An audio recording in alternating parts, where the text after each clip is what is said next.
All right, so the project at hand today is a Cat 303 CR. We're gonna be replacing the seals in the stick cylinder. It's been leaking pretty bad now for a little bit, and even just sitting over here in the winter, it's been dripping, so it's gotta be done.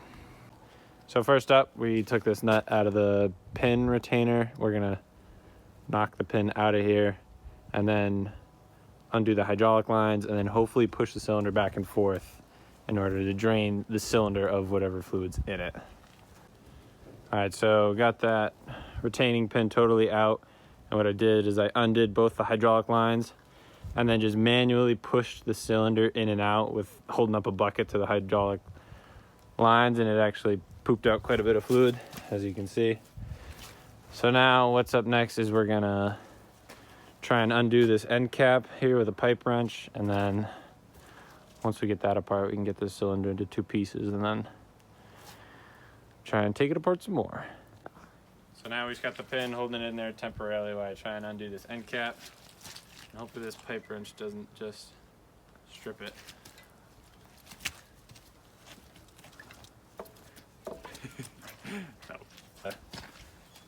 Used friend the pipe and managed to break it loose. So now we're just gonna undo this and get the cylinder apart.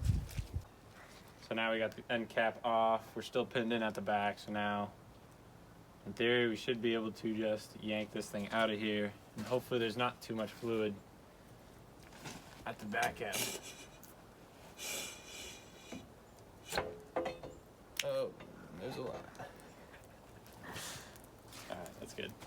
So next we have to take out this big nut, but I haven't seen this one on when I did the bucket cylinder, so behind this little sleeve right here there's a snap ring, so I'm assuming we're gonna have to pry out this snap ring somehow, and then after we do that, hopefully we can take this nut off.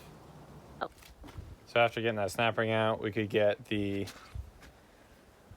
little retaining thing and then that bigger sleeve off of there. So now we gotta take our friend the mega wrench and hopefully try and unthread this locking nut, but sometimes these things want to stay on there pretty good. So, and we also have this supported by wood, although we're probably going to want to support it better, putting all this torque on this so that we don't bend the rod in any way. So we'll get something going.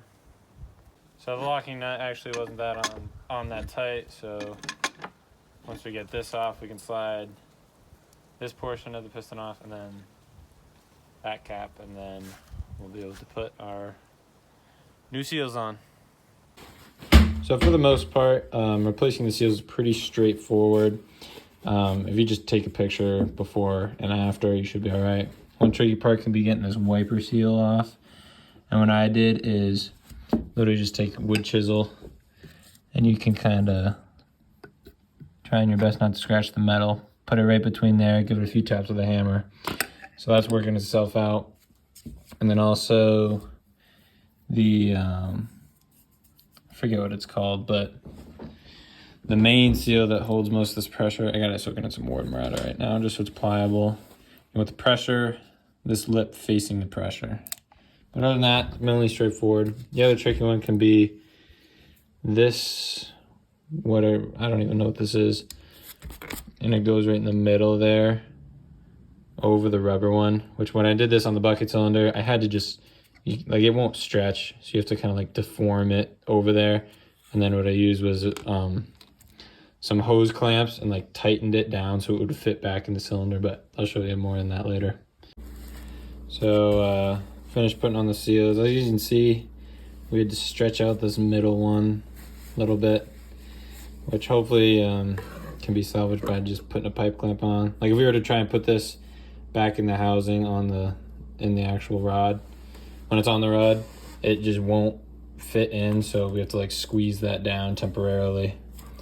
And got the new O-rings and backing things, new wiper seal, the new lip seal in there.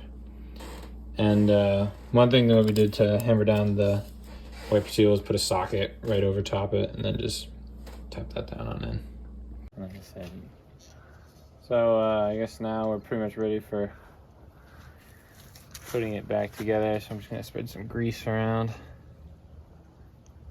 where the front part comes on. Of course, you slide it on this way.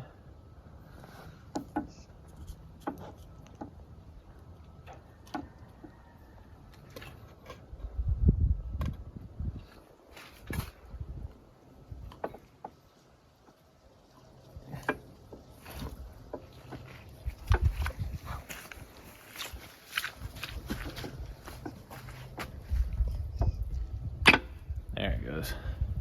It was just caught on the wiper seal. The wiper seal's already wiping away all the grease. And then, like I was saying, we won't know till we know, but this part, I don't even know the terms for this. At the end, like so. And it'll fit like this, but when we try and put it back in the housing is when we might run into issues with this middle seal here kind of warping. So we might have to try and temporarily clamp it down with a hose clamp.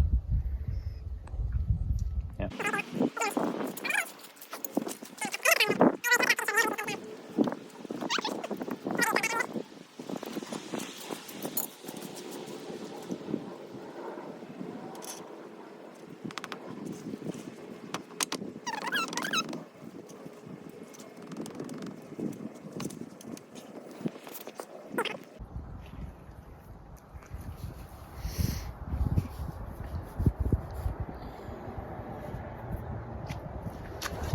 Alright, so now take pin out of the rod and we're going to try and put the rod back in the housing. And we'll see if this thing wants to fit in there. I got a bad feeling about it though. So I'm just going to put a bunch of grease in here because that'll just dissolve in the hydraulic oil that constantly runs through it, but hopefully just for assembly we can avoid some cuts and try and minimize the friction as we put this thing back together.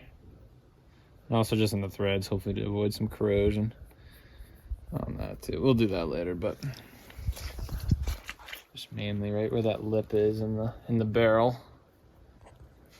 And obviously when you're doing this yourself, you know, make sure you have no deep gouges in your rod or your rod's not bent. But I don't think any of that's happening in our case. So yeah, I guess we're ready to try and put it back together. So as you can see, attempt 1 was a fail. So now we got our pipe clamp, which now I'm stripping. Got our pipe clamp, clamp it down on this middle seal. So hopefully turn around, shove it in the housing, and we can be done with this, but only time will tell. So we finally got the end part in, so now we can hopefully get rid of these.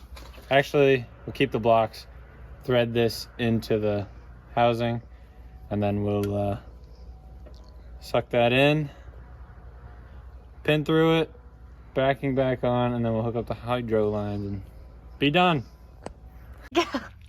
So we got this pin installed, so now we can just, and our shims as well, and so now we can put the retaining bolts back in their respective places. And we took this retaining bolt out, but you don't have to, so don't do that. And then we'll be able to hook up our gross and crusty hydraulic lines back to their place, and then top off the hydraulic oil in the tank of the machine, and then we should be good to run it. And then once you put it on, you just cycle it a few times to get the air out the cylinder, so it's just hydro oil.